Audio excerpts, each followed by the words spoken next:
Hey everybody, it's Cameron with the Atlas Strength Shop back with another video, and today we are going to talk about some of the things that I've seen in the aftermath of USS Nationals 2023.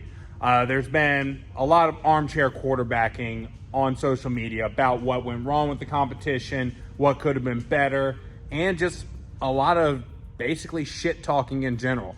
So I'm going to address some of the big complaints that I've seen on social media, give a little bit of behind the scenes perspective and perspective from somebody who's actually ran a competition, because a lot of these complaints that I'm seeing are from athletes that have never promoted a show before, so they don't know what actually goes into it.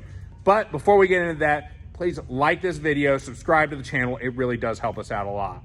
So one of the big complaints that I saw was with the lever ladder deadlift. They felt that because there was only one handle per implement, that it became a game of who could transition between the points the fastest. And while if you weren't there and you didn't compete in the show, that might be a valid criticism. But on every single lane, you had people failing to get the last pull or the second to last pull. So no, it was not a competition of who could switch between points the fastest. It was a competition of who could get the most weight, which is exactly what strongman is supposed to be. And the idea of just having a handle on each point, that does seem really good in theory, because yes, if you're coordinated, you can switch between those points really, really fast. But the problem is when you have 500 people walking backwards, you're going to have a lot of people tripping. And there are protrusions on the lever ladder where people could crack their skulls open. So if they did have a handle on every point, I think the conversation we'd be seeing on social media was, why was this event designed in a way that so many people tripped and cracked their head open? Another big complaint that I saw, it's the same complaint you see at every big show. You couldn't warm up, or warm-ups were rushed. Yes, there are a lot of people there, so you're going to have a limited time to warm up. But it's the same at the Olympics. I can't tell you how many times I've heard Olympic athletes telling their story about how they warm up in this field, then they drive for 30 minutes, then they sit through the national anthem. By the time they take their first attempt on whatever the sport is they're doing, it's been an hour and a half since their warm-ups. So that's not really, well, it is a criticism, and I'm not even gonna say it's an invalid criticism. It's just something that comes from with competing.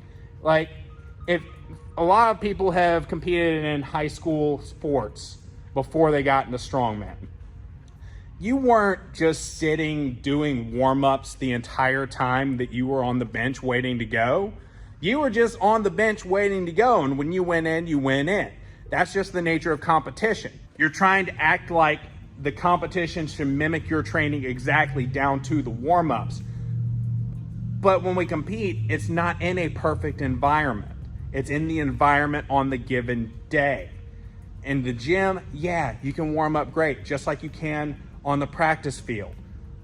Competition's a different story, though. You should know better, especially if you made it to nationals. It's not your first comp. If you're that worried about it, pack some bands.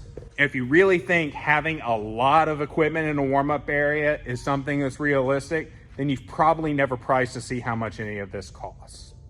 Another big complaint that I saw was just how long of a day it was. They took over 500 athletes and ran them through 2 separate flights, and the whole thing lasted less than 12 hours. That's pretty damn fast. Was it a long day from the individual athlete's perspective? Maybe, but to be realistic, you only did about 6 minutes worth of actual work. Think about how long of a day it was for the promoters and the volunteers. If they can make the day go faster, I promise that they would have. So that leads me to a complaint that I think is very valid. There's too many people at these national shows. I agree with that. I think at the national stage, it really should be the best, like 10 in each weight class out of the country. There should be a more stringent qualification process to make it to nationals. But nationals is the only way that the organizing body really makes their money. And at the end of the day, it is a business. So I don't think that's going to change anytime soon. Would I like to see it change? Sure. Will it? Probably not. We're probably always going to have 60 people in one weight class. Those were really the big ones that I saw. If you thought of any others that I missed, please comment below and I'll give my thoughts on them. But that's it for the video. If you like the video, please like and subscribe to the channel. It does really help us out more than you know, especially like when people Google us on, the Google. They find all of this content and it helps grow this community. If you're in the Baton Rouge area and you want to be part of this amazing community, hit me up on Instagram. That's the best way to get in touch with me. If you're not in the Baton Rouge area and you still like to support us, best thing you can do is you can check out our apparel options and our programming options on the website. We're also hosting several comps that are coming up. The next one is a USAPL comp. It is going to be Night of the Living Deadlift. That is happening on October 7th. Then we have the 4th annual Rougarou Classic on November 18th. That one's going to be in Kenner. That is a USS show. Hope to see you all there. Till next time, keep that Titan.